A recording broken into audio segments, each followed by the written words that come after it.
লিখতে পারবো। তো কি আমরা এইটাকে যদি করতে চাই কি না, এটাকে যদি একটা এক্সাম্পলের আকারে আমরা দেখাতে চাই, তাহলে এটা এখান থেকে আমাদের এরকম যদি একটা এক্সাম্পল নিই তাহলে হয়তো বোঝা যাবে ব্যাপারটাতে। দেখো,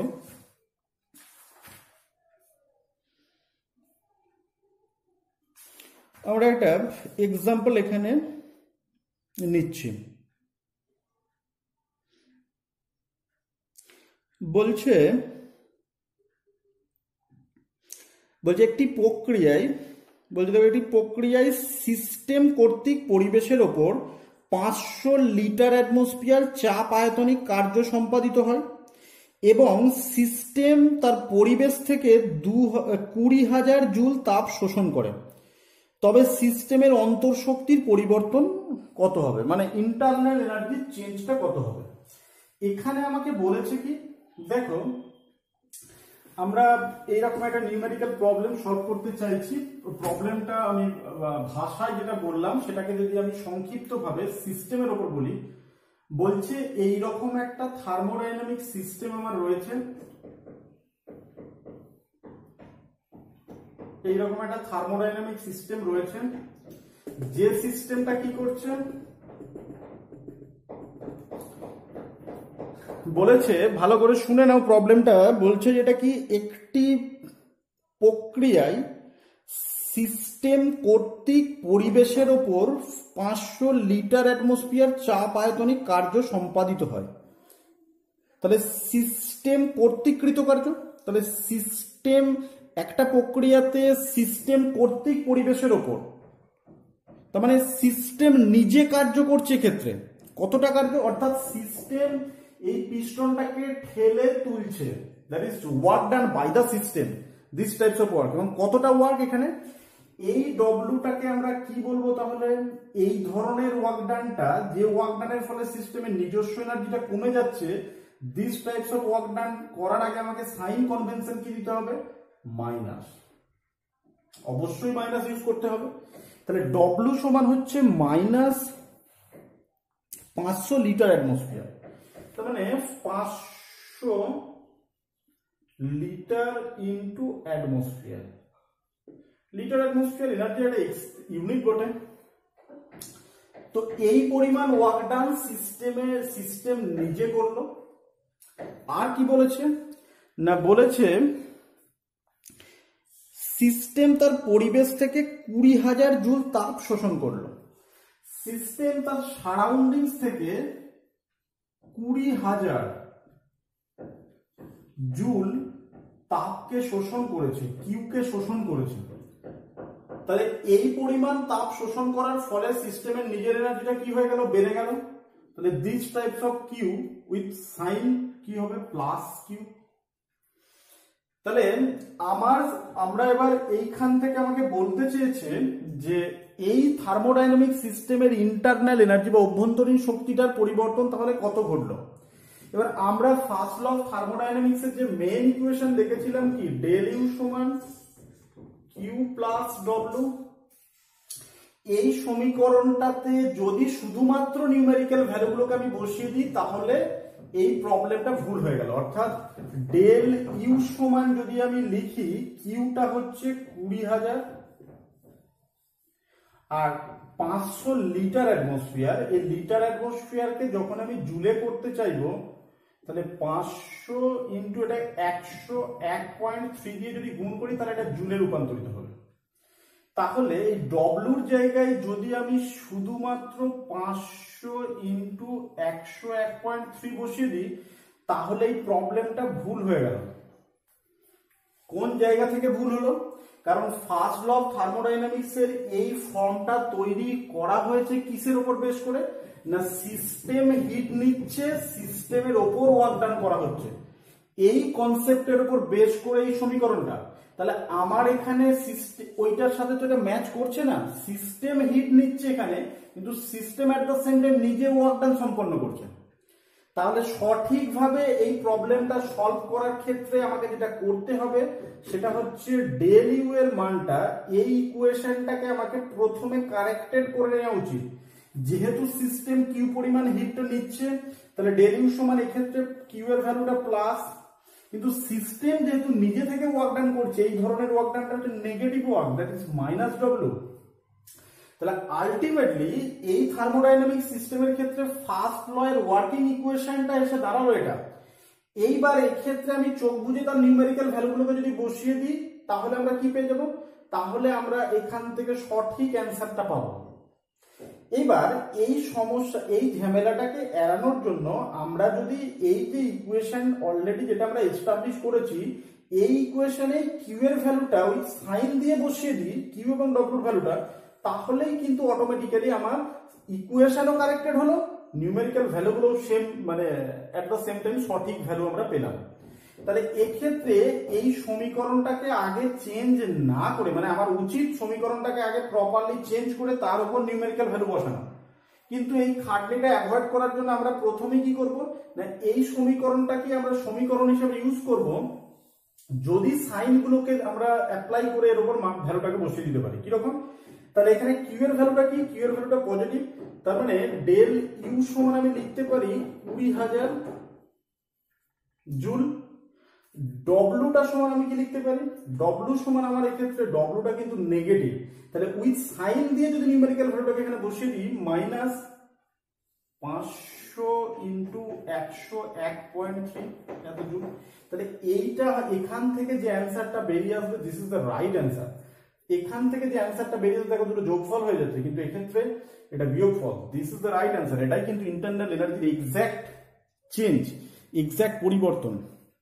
আমরা থার্মোডাইনামিক্সের ক্ষেত্রে ফার্স্ট লটাকে কনসেপচুয়ালি বোঝার জন্য আমাকে কিন্তু এই ছোট ছোট জিনিসগুলোকে খুব ভালো করে বুঝতে হবে, যেটা আমরা প্রথম থেকে জোর দিয়ে আসছি, যে sign convention with heat and work, with proper সাইনে আমাকে যদি বসাতে পারি, তাহলে এই ধরনের প্রবলেমগুলো সলভ করা সম্ভব। তার মানে প্রবলেমটা তোমরা যদি চাও খাতাতে লিখে নিতে পারো, আমি আরেকবার খুব আস্তে আস্তে বলছি, তারপর এটাকে এখানে সলভ করার চেষ্টা করবে। দেখো বলছে এখানে, বা তোমাদের এক্সারসাইজ পার্টে তুমি যদি দেখো, তাহলে এক্সারসাইজ পার্টে এই প্রবলেমটাকে খুঁজে পাবে। কি না বলছে, একটি প্রক্রিয়ায় সিস্টেম কর্তৃক পরিবেশের ওপর 500 লিটার অ্যাটমসফিয়ার চাপ আয়তনিক কার্য সম্পাদিত হয় এবং সিস্টেম তার পরিবেশের থেকে 20,000 জুল তাপ শোষণ করে, তবে সিস্টেমের আন্তঃশক্তির পরিবর্তন কত হবে? ইন্টারনাল এনার্জির চেঞ্জটা কত হবে? ঠিক আছে, তো সেক্ষেত্রে এটার অ্যান্সার আমরা ঠিক এইভাবে যদি সলভ করি, এবং সেক্ষেত্রে ডেল ইউ এর ভ্যালুটাকেও আমরা ওই প্রপার সাইনে যদি বোঝাই, তাহলে সেক্ষেত্রে আমরা এখান থেকে সঠিক উত্তরটা পাবো। ক্লিয়ার? তো এটা গেল ফার্স্ট ল অফ থার্মোডাইনামিক্স, এবং ফার্স্ট ল অফ থার্মোডাইনামিক্স এর একদম কনসেপচুয়াল পার্ট। এবার এখান থেকে আমরা ফার্স্ট ল অফ থার্মোডাইনামিক্স এর কতগুলো অ্যাপ্লিকেশন দেখে নিতে পারবো। ক্লিয়ার? কি ধরনের অ্যাপ্লিকেশন, মানে ফার্স্ট ল অফ থার্মোডাইনামিক্স কে কোন ধরনের সিস্টেমের ক্ষেত্রে অ্যাপ্লাই করলে সেই ক্ষেত্রে ওয়ার্ক ডান, হিট এবং ইন্টারনাল এনার্জির ভিতরকার রিলেশনশিপটা আমরা পেতে পারি। দেখো এটা কিভাবে পাওয়া সম্ভব।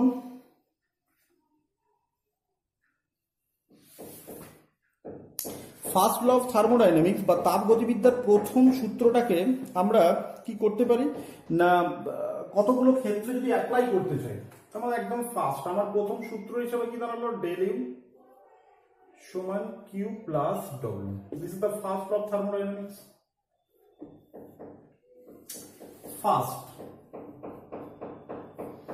প্রথম পয়েন্টে যদি আমি দেখি, যে আমরা এই যে থার্মোডাইনামিক সিস্টেম হিসাবে যাকে চুজ করছি, সেই থার্মোডাইনামিক সিস্টেমটা কি, সেই থার্মোডাইনামিক সিস্টেমটা যদি কি হয়, যদি অ্যাডিয়াবেটিক প্রসেসে কাজ করে, রান করে, অর্থাৎ আমরা যে থার্মোডাইনামিক সিস্টেমের ক্ষেত্রে ফার্স্ট ল অফ থার্মোডাইনামিক্সটাকে অ্যাপ্লাই করতে চাইছি, যদি কখনো সিস্টেমটা বা প্রসেসটা অ্যাডিয়াবেটিক হয়ে যায়, অ্যাডিয়াবেটিক প্রসেস যখনই হবে, এই অ্যাডিয়াবেটিক প্রসেসের ক্ষেত্রে আমরা কি লিখেছিলাম, সিস্টেম কোনোভাবে হিটের এক্সচেঞ্জ করতে পারবে না সারাউন্ডিংস থেকে। তার মানে সিস্টেমের এক্ষেত্রে এই সমীকরণ ওয়াইজ কিউ এর ভ্যালুটা আমি সেক্ষেত্রে কি লিখতে পারি, কিউ ইজ 0। তার মানে যে কোনো অ্যাডিয়াবেটিক সিস্টেম যদি আমার সিস্টেমের ওপর যদি আমি এই এফেক্টটা দেখতে চাই ফার্স্ট ল অফ থার্মোডাইনামিক্সের, তাহলে আমি কি লিখতে পারি, ডেল ইউ সমান ডব্লিউ। অর্থাৎ অ্যাডিয়াব্যাটিক সিস্টেম যেহেতু কোনো হিটকে এক্সচেঞ্জ করবে না, এই সিস্টেম সে তার ইন্টারনাল এনার্জি যে পরিমাণ এক্সচেঞ্জ ঘটাবে সেই এক্সচেঞ্জটা কেবলমাত্র ওয়ার্ক ডানের বিনিময়ে, অর্থাৎ কি পরিমাণ ওয়ার্ক ডান সিস্টেম করছে তার বিনিময়ে সে তার ইন্টারনাল এনার্জি পরিবর্তনটা ঘটাতে সক্ষম হবে। ফার্স্ট, আমরা যদি সেকেন্ড একটা প্রসেস, এই থার্মোডাইনামিক সিস্টেমটাকে যদি আমরা সেকেন্ড প্রসেস হিসাবে আরেকটা প্রসেসকে চুজ করি, কিরকম, যদি একটা সাইক্লিক প্রসেসের থ্রু দিয়ে আমরা কোনো সিস্টেমকে নিয়ে যাই, দেখো this is the required thermodynamic system. Second point আমি বলছি, এই সিস্টেমটাকে আমরা কি করছি, এই সিস্টেমটাকে এই ফর্মে নিয়ে গেলাম, এই অবস্থায় নিয়ে গেলাম তো স্টেটে, এখান থেকে ফাইনালি আবার ফিরে এই জায়গায় যদি নিয়ে আসি, অর্থাৎ এরকম একটা সাইক্লিক প্রসেসের থ্রু দিয়ে যদি সিস্টেমটাকে নিয়ে যায়, সেক্ষেত্রে থার্মোডাইনামিক্সের ইকুয়েশনটা কিভাবে অ্যাপ্লিকেবল হবে। অর্থাৎ একটা সাইক্লিক প্রসেসের জন্য ফার্স্ট ল অফ থার্মোডাইনামিক্সের অ্যাপ্লিকেবিলিটিটা ঠিক কি রকম, যে প্রসেস যখন সাইক্লিক, সিস্টেমের ইনিশিয়াল এবং ফাইনাল স্টেট যখন সেম, আমরা আগের ক্লাসেই দেখেছিলাম যে এই ধরনের প্রসেসের ক্ষেত্রে কি, যেগুলো সিস্টেমের স্টেট ফাংশন তার পরিবর্তনটা কি হবে, জিরো। অর্থাৎ যে ফাংশনগুলো সিস্টেমের স্টেট ফাংশন তার কোনো চেঞ্জ তো আমরা দেখবো না, কারণ যেহেতু সিস্টেমের ইনিশিয়াল ফাইনাল স্টেটটা সেম। এইবার এই পার্টিকুলার ইকুয়েশনের ক্ষেত্রে দেখো একমাত্র স্টেট ফাংশন কোনটা, internal energy is the state function of the system. তাহলে যখন কোনো একটা চক্রীয় প্রক্রিয়া আমি সম্পন্ন করব, এই প্রক্রিয়ার ক্ষেত্রে ডেল ইউ এর ভ্যালুটা কি, জিরো, কারণ ইনিশিয়াল ফাইনাল স্টেট সেম হওয়ার কারণে state function of the system হিসেবে ইন্টারনাল এনার্জির মানটা এক্ষেত্রে আমরা কি পাবো না, ইন্টারনাল এনার্জির ভ্যালুটা আমরা এক্ষেত্রে জিরো পাবো। তাহলে যদি আমরা কোনো সাইক্লিক প্রসেসের ক্ষেত্রে এই সমীকরণটাকে ইউজ করতে চাই, সাইক্লিক প্রসেস, তাহলে সাইক্লিক প্রসেসের ক্ষেত্রে ডেল ইউ যদি জিরো হয়ে যায়, তাহলে জিরো সমান কিউ প্লাস ডব্লিউ। অর্থাৎ যে কোনো সাইক্লিক প্রসেসের ক্ষেত্রে কিউ প্লাস ডব্লিউ, অর্থাৎ সিস্টেম যে পরিমাণ হিটের এক্সচেঞ্জ ঘটাবে প্লাস সিস্টেমে ওয়ার্ক ডান যেটা ঘটাবে, তার সামেশনটা অলওয়েজ জিরো হবে, শূন্য হবে। ক্লিয়ার? তো এটা গেল সেকেন্ড পয়েন্ট। কোন সাইক্লিক প্রসেসের ক্ষেত্রে, অর্থাৎ কোন চক্রীয় প্রক্রিয়ার ক্ষেত্রে যদি আমি থার্মোডাইনামিক্সকে অ্যাপ্লাই করতে যাই ফার্স্ট লটাকে, তাহলে সেক্ষেত্রে আমরা কিভাবে করতে পারবো। নেক্সট দেখো 3 নম্বর আমরা যদি এরকম একটা প্রসেসের থ্রু দিয়ে যেতে পারি, ধরো থার্ড 3 নম্বর পয়েন্টে যদি আমি দেখি যে একটা থার্মোডাইনামিক সিস্টেম রয়েছে আমার, এই সিস্টেমে যে মেন ইকুয়েশন, এই থার্মোডাইনামিক ফার্স্ট ল কি বলছে, ডেল ইউ সমান কিউ প্লাস ডব্লিউ, যেখানে কি ডব্লিউ মিনস হচ্ছে ওয়ার্ক ডান, সমস্ত প্রকার ওয়ার্ক ডানের সমন্বয়। অর্থাৎ সিস্টেম যত ধরনের কার্য এখানে সম্পাদিত করছে সেই সমস্ত প্রকার কার্যের সমন্বয়কে মানে যোগফলকে আমরা ডব্লিউ দিয়ে প্রকাশ করি। অর্থাৎ ডব্লিউর সিগনিফিকেন্সটা কি, সিগনিফিকেন্স হচ্ছে সব ধরনের ওয়ার্ক, অর্থাৎ সিস্টেম যান্ত্রিক কাজ, তোমার ইলেকট্রিক্যাল ওয়ার্ক, যে ধরনের মানে চাপ আয়তনিক কার্য, যত ধরনের কার্য করছে তার সমষ্টি হচ্ছে ডব্লিউ। এবার আমরা যেহেতু থার্মোডাইনামিক্সের ক্ষেত্রে শুধুমাত্র ওয়ার্ক ডান হিসাবে পিভি টাইপের ওয়ার্ক ডান, অর্থাৎ চাপ আয়তনিক কৃতকার্যটাকে যদি একমাত্র ওয়ার্ক ডান হিসেবে কনসিডার করি, বাকি ওয়ার্ক ডানগুলোকে যদি আমি নেগলেক্ট করি, তাহলে তখন এই থার্মোডাইনামিক্সের ফার্স্ট লটা আমার কাছে দাঁড়াবে মডিফাইড হয়ে কি, ডেল ইউ সমান কিউ প্লাস ওই যে v1 to v2 p into D V, P external into D V. যখন শুধুমাত্র আমরা চাপ আয়তনিক কৃতকার্য সম্পন্ন করব, সেটা রিভার্সিবল পদ্ধতিতে যদি করি তাহলে এই ফর্মটা আসবে v1 to v2 p DV. যদি আমরা এই রিভার্সিবল পদ্ধতিতে করি তাহলে ডেল ইউ সমান আমি লিখতে পারি কি, ডেল ইউ সমান Q plus P external into v2 minus v1 বা P external into del V. যদি এটা করি তাহলে এক্ষেত্রে আমার আসবে এটা P external into del V. তো এই যে ইকুয়েশনই আসুক না কেন, আমি বলতে চাইছি যদি সিস্টেমে কেবলমাত্র অনলি চাপ আয়তনিক কৃতকার্য সংগঠিত হয় তাহলে সিস্টেমটা থার্মোডাইনামিক্স এর লটা এই ক্ষেত্রে ডব্লিউটা আমরা রিপ্লেস করলাম এটা দিয়ে। এইবার এই ধরনের সিস্টেম যদি কনস্ট্যান্ট ভলিউমে রান করে, অর্থাৎ ডিউরিং দিস প্রসেস, এই প্রসেসের সময় সিস্টেমের ভলিউমের যদি কোনো পরিবর্তন না ঘটে তাহলে কি হবে? ভলিউমের পরিবর্তন যদি না ঘটে তাহলে ইনিশিয়াল ভলিউম এবং ফাইনাল ভলিউম দুটোই সেম। যদি সেম হয় তাহলে এক্ষেত্রে ডেল ভির মানটা কি হয়ে যাবে? Del V zero.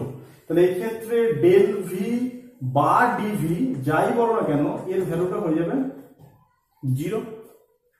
তো ডেল ভি বা ডিভি যদি জিরো হয়ে যায় সেক্ষেত্রে আমরা কি করতে পারবো? এই ইকুয়েশনটা দেখো, ডেল ইউ, তাহলে এই পার্টটা ডিভিও জিরো, এক্ষেত্রে ডেল ভিও জিরো, তাহলে পুরো পার্টটা এখান থেকে আউট হয়ে যাবে, তাহলে ডেল ইউ সমান কিউ। তাহলে এই অবস্থায় সিস্টেম তার অভ্যন্তরীণ শক্তির যে পরিবর্তন ঘটাবে সেই পরিবর্তনটা শুধুমাত্র হিটের এক্সচেঞ্জ জনিত পরিবর্তনের কারণে, অর্থাৎ তাপের আদান প্রদানের ফলে যতটুকু তার ইন্টারনাল এনার্জির পরিবর্তন ঘটবে সেটা। ঠিক। ফোর্থ পয়েন্ট, আমরা যদি 4 নম্বর পয়েন্টে আসি, এগুলো সব ফার্স্ট ল অফ থার্মোডাইনামিক্স এর ইমপ্লিকেশন। তো 3 নম্বরের পর 4 নম্বর যে ইমপ্লিকেশনটা আমাদের কাছে রয়েছে সেটা হচ্ছে ফর ফ্রি এক্সপানশন।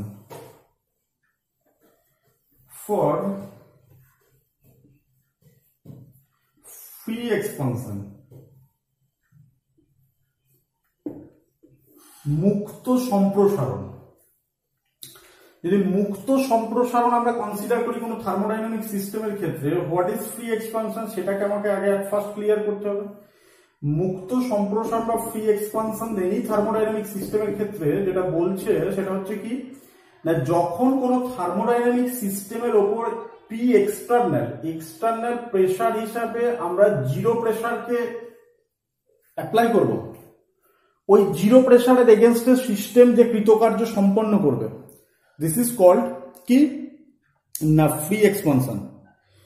তো যদি এটা হয় তাহলে জিরো প্রেসারের এগেনস্টে সিস্টেম দ্বারা সংগঠিত কৃতকার্যটাকে আমরা যদি ফ্রি এক্সপানশন বলি, তাহলে যে কোনো থার্মোডাইনামিক সিস্টেম যখন এই ধরনের ফ্রি এক্সপানশন ঘটাবে, এই ক্ষেত্রে ফ্রি এক্সপানশনের ক্ষেত্রে ডব্লিউ এর যে জেনারেল ইকুয়েশন সেটা আমরা কি পেয়েছিলাম? ডব্লিউ সমান হচ্ছে P external into del V, যেখানে পি এক্সটার্নালটা কি, পি এক্সটার্নালটা জিরো ফর ফ্রি এক্সপানশনের ক্ষেত্রে, তাহলে ডব্লিউর ভ্যালুটাও এই ক্ষেত্রে কি হয়ে গেল? জিরো। তাহলে সিস্টেম যদি কোনো ফ্রি এক্সপানশনের থ্রু দিয়ে যায় তাহলে ফার্স্ট ল অফ থার্মোডাইনামিক্স এর ডব্লিউর ভ্যালুটা যদি জিরো বসিয়ে দিই আমি, সেই ক্ষেত্রে ডেল ইউ সমান কিউ। সেই ক্ষেত্রে আমার সিস্টেমের ইন্টারনাল এনার্জির পরিবর্তনটা কেবলমাত্র হিটের এক্সচেঞ্জ জনিত কারণে আমরা লক্ষ্য করব। ক্লিয়ার? তো ফ্রি এক্সপানশন একটা নতুন ধরনের expansion. What is free expansion সেটা আমি বললাম, যে কোনো থার্মোডাইনামিক সিস্টেম যখন তার উপরে থাকা এক্সটার্নাল প্রেসারটা যদি জিরো হয়ে যায়, জিরো এক্সটার্নাল প্রেসারের এগেনস্টে সিস্টেম যে সম্প্রসারণ বা সংকোচন যেটা সংগঠিত যেটাই সম্পন্ন করুক না কেন সেটাই হচ্ছে আমার কাছে ফ্রি এক্সপানশন। ক্লিয়ার? এবং ফোর্থ, যদি আমরা কোনো আইডিয়াল গ্যাস মানে 5 নম্বর যে প্রসেস, সেক্ষেত্রে আমি যদি দেখি যে কোনো একটা 5 নম্বর পয়েন্টটা ভীষণ ইম্পর্টেন্ট, আমাদের এটা একটু ভালো করে নোট করতে হবে।